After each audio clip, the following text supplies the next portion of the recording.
اگلی ڈکلنگ، ایک بدصورت بطخ کا بچہ۔ بہت پرانے زمانے کا ذکر ہے، دور بہت دور پہاڑوں سے گھری وادیوں میں ایک خوبصورت سا کھیت تھا۔ ایک کسان، اس کا پیارا سا گھر، اس گھر میں اس کے بہت سارے بچے، اور اس کھیت کے پاس بہتی ہوئی ایک خوبصورت بڑی سی پانی کی جھیل، اور اس جھیل کے پاس چھوٹے چھوٹے پہاڑ۔ بہت ہی خوبصورت تھا، اور ان پہاڑوں میں ایک بطخ رہتی تھی۔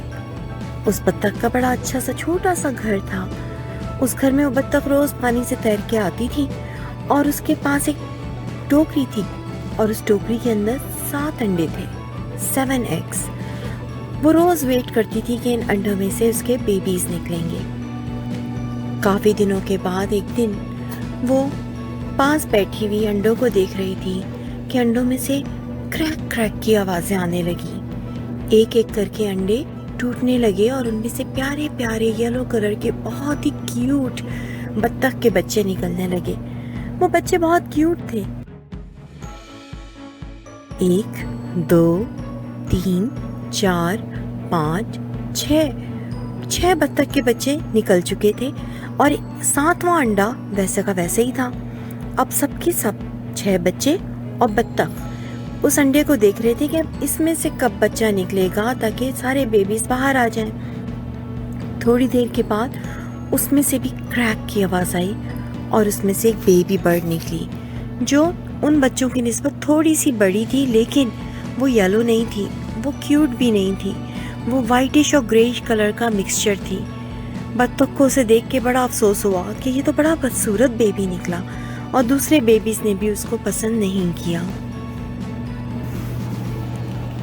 اب بطخ روز اپنے بچوں کو سوئمنگ کے لیے لے کے جاتی تھی۔ بچے باہر کھیلتے بھی تھے، لیکن کوئی بھی اس اگلی ڈکلنگ کو اپنے ساتھ نہیں کھلاتا تھا۔ سب اس کا مذاق اڑاتے تھے۔ وہ گردن جھکا کے چپ چاپ ایک کونے پہ کھڑا رہتا تھا۔ کسان روز اپنا کام کرتا تھا، آتے جاتے اس بچے کو دیکھتا تھا، اور اسے اس کے اوپر بہت ترس آتا تھا۔ وقت گزرتا گیا اور سردیاں آ گئیں۔ سارے بچے سردیوں میں باہر نہیں جاتے تھے۔ وہ گھر کے اندر مل کے کھیلتے تھے، ہنستے تھے، اور ان کی مام ان کو اچھا اچھا کھانا کھلاتی تھی، اور اگلی ڈکلنگ اکیلا ایک کونے میں کھڑا دیکھتا رہتا تھا۔ ایک دن اس نے کہا بہت ہو گئی، اسے بہت برا فیل ہونے لگا تھا۔ وہ گھر چھوڑ کے باہر نکل گیا۔ باہر بہت سردی تھی۔ پورا دن وہ باہر رہا، اور گھر میں کسی بھی ڈک کو یا بچوں کو اس کا خیال نہیں آیا۔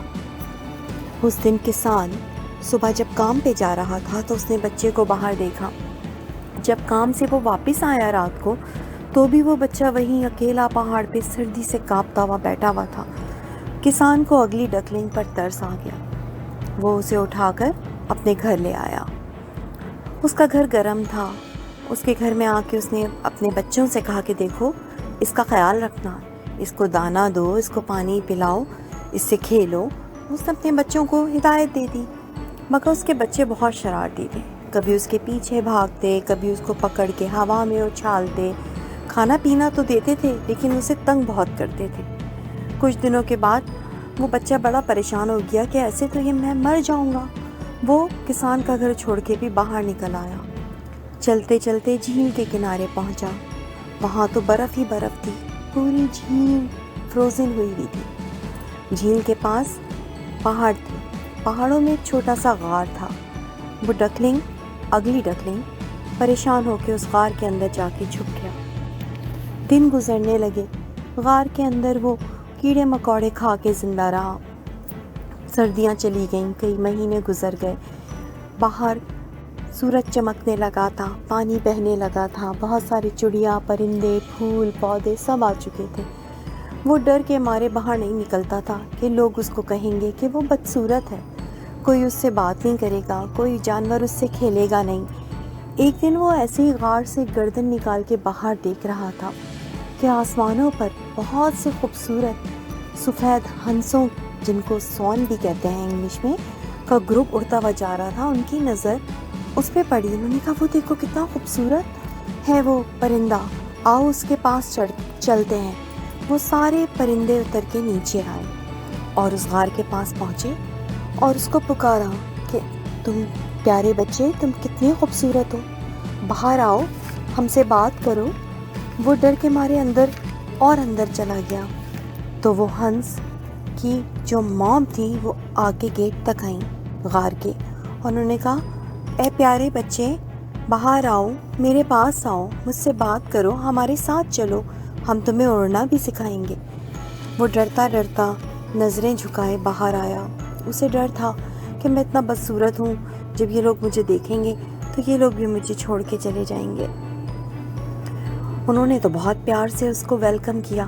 وہ ان کے ساتھ چلتا ہوا جب جھیل کے کنارے آیا تو جھیل کے بہتے ہوئے پانی میں اس کی نظر اپنے عکس پر پڑی اور وہ حیران رہ گیا۔ وہ اب ایک اگلی ڈکلنگ نہیں تھا بلکہ بڑا ہو کے خوبصورت ہنس بن چکا تھا، سفید رنگ کا، اس کے سر پر تاج بھی تھا۔